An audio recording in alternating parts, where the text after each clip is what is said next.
J'ai eu 4 super sets de Lego Technique pour mon anniversaire. Le 8455, le 8069, le 40228 et le 42078. Et aujourd'hui, vous allez les découvrir.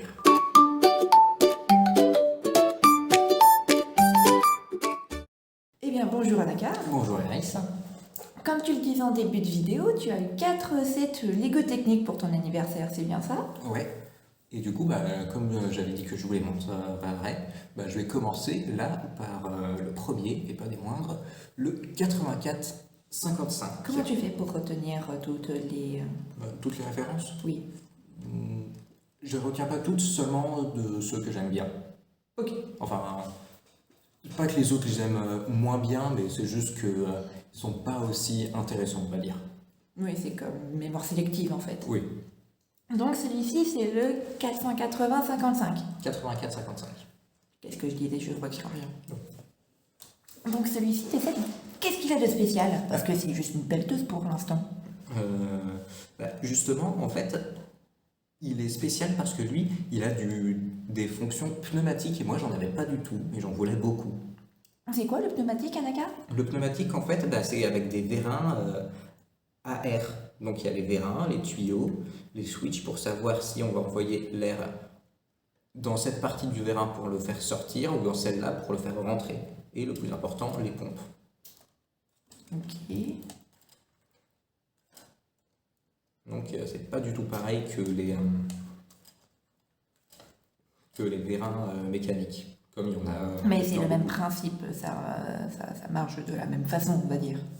Ça marche pas du tout de la même façon, certains. Je veux dire, ils ont la même capacité. Oui, ils font les mêmes fonctions. Oui. Mais ils le font juste différemment. Avec de l'air.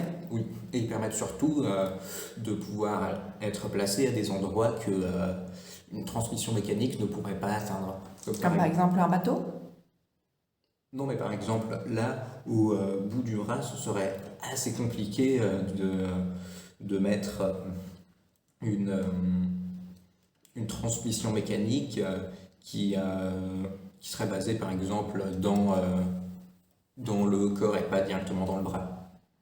D'accord. Du coup, il fait quoi comme fonction avec son pneumatique?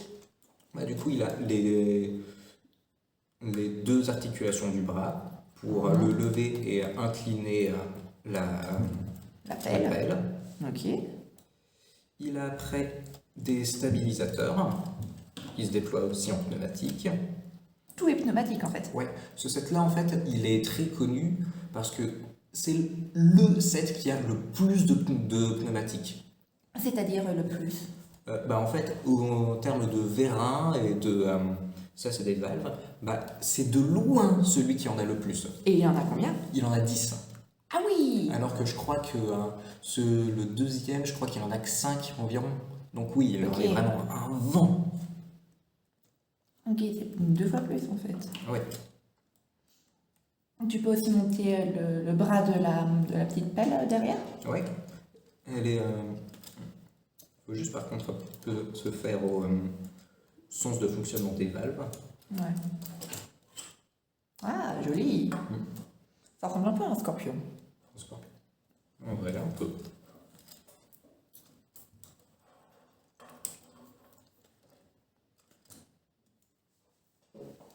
Voilà. C'est classe, c'est classe. Oui.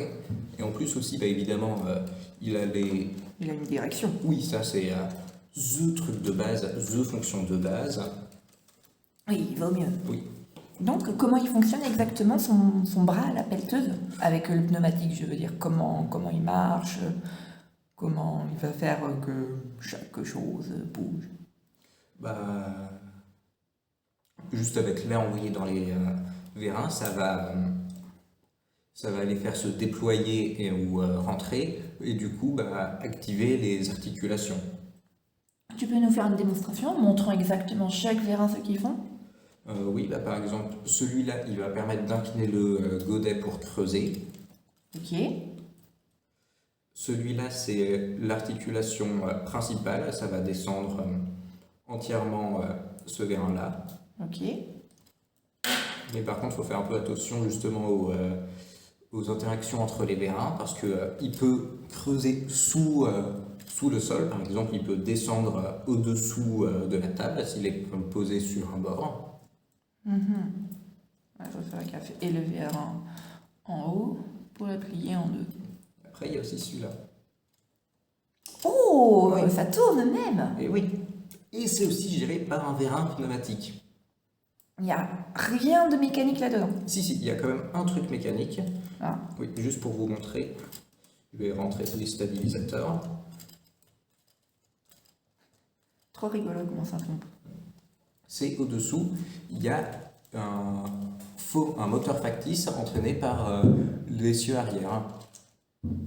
Là, quand les roues elles tournent, ça va entraîner le moteur ici. Ok. Oui.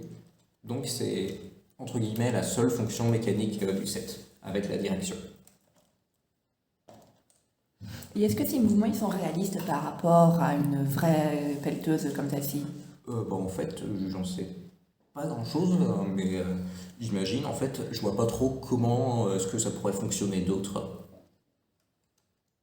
Ok. Et une dernière question sur ce set. Est-ce que tu as eu du mal à comprendre la mécanique du pneumatique, justement? Ça a été facile à monter, démonter, comprendre comment ça marche? Comprendre comment ça marche, c'est facile parce que, comme je vous voulais depuis un certain temps, j'avais quand même déjà bien étudié la question. C'est juste par contre au niveau un petit peu plus du montage, c'est un petit peu plus compliqué car on voit un petit peu à l'intérieur, par exemple là, que c'est un peu un gros embrouillat de câbles et de tuyaux. Ouais. Oui. C'est comme le ventre de ces 3 PO en fait. Oui, un peu. Sauf qu'il n'y a pas d'électricité mais de l'air dedans. C'est vrai. Que dirais-tu de passer au prochain set, par exemple, dis-moi si je me trompe, le 8069? Oui, c'est ça, bravo. C'est lequel celui-ci? Celui-là, je vais vous le montrer et vous ne serez pas dépaysé de celui-là. Et donc, voilà l'autre. Et voilà. Comme vous voyez, il est quand même assez similaire au C'est précédent. son frère jumeau même. Je vous montre les deux côte à côte. Ils se ressemblent beaucoup. C'est le même type d'engin. En fait, celui-là, on peut dire que c'est la version mécanique et celui-là, la version pneumatique. Ok. Donc, par exemple, comment elle marche la mécanique sur le jumeau, on va dire Celui-là, du coup, déjà, il a des vérins mécaniques et pas pneumatiques. Ok, donc il marche avec des engrenages, Oui, contrairement à l'autre où c'était avec de l'air que tu pompais à l'intérieur. oui. Ok. Et la principale différence entre les deux, c'est que le pneumatique, déjà, enfin, pas forcément, mais c'est un petit peu plus rapide que le mécanique. Parce qu'avec le mécanique, il faut faire un certain nombre de tours, alors qu'avec le pneumatique, il faut juste pomper. Oui. Oui. Mais le mécanique, ça permet de faire des choses plus puissantes que le pneumatique. Ou alors, il faut beaucoup de pression. Et par exemple, elle marche comment ces autres fonctionnalités, comme par exemple le déploiement du bras, aussi avec des vérins ou c'est d'une autre façon? Il y a aussi deux vérins. Il y a, en premier, il y a des stabilisateurs. Ouais, on les voit bien. Ouais. En plus, comme on peut le voir, il soulève vraiment l'arrière du tracteur. Ah oui, carrément même. Ouais. Les pneus, ils touchent plus. Aussi, son bras, il est également Mobile. ouais. Et il peut grandir. Ah oui, c'est beaucoup plus lent par contre, effectivement. Oui, c'est plus lent. Mais du coup, généralement, ça permet de transmettre plus de couple pour que ce soit plus puissant. Ok. Et ça descend aussi. Oui. Et il peut également aussi creuser sous lui. Sous le sol, oui, mais un peu moins. Et tu penses que les vraies pelleteuses comme ça, elles peuvent vraiment creuser au-dessous d'elles? Oui, sinon ça sert à rien. Ah oui, c'est pas faux. Question bête de ma part. Ça va, tu te moquer de moi. Je n'oserais pas. C'est évident. Et est-ce que tu trouves qu'il est un peu sous-coté par rapport à son jumeau pneumatique? Je sais pas trop, je sais juste que celui en pneumatique il est célèbre, pas parce que c'est ce type d'engin, mais à cause du nombre extraordinaire de pneumatiques qu'il a, donc je sais pas, moi j'en avais pas vraiment entendu parler avant de l'avoir. Mais ça, j'en sais vraiment pas grand-chose. Et est-ce qu'il y a des mécanismes qui sont justement malins, on va dire, pratiques, avec peu de pièces, qui marchent bien avec peu de nécessaire, on va dire?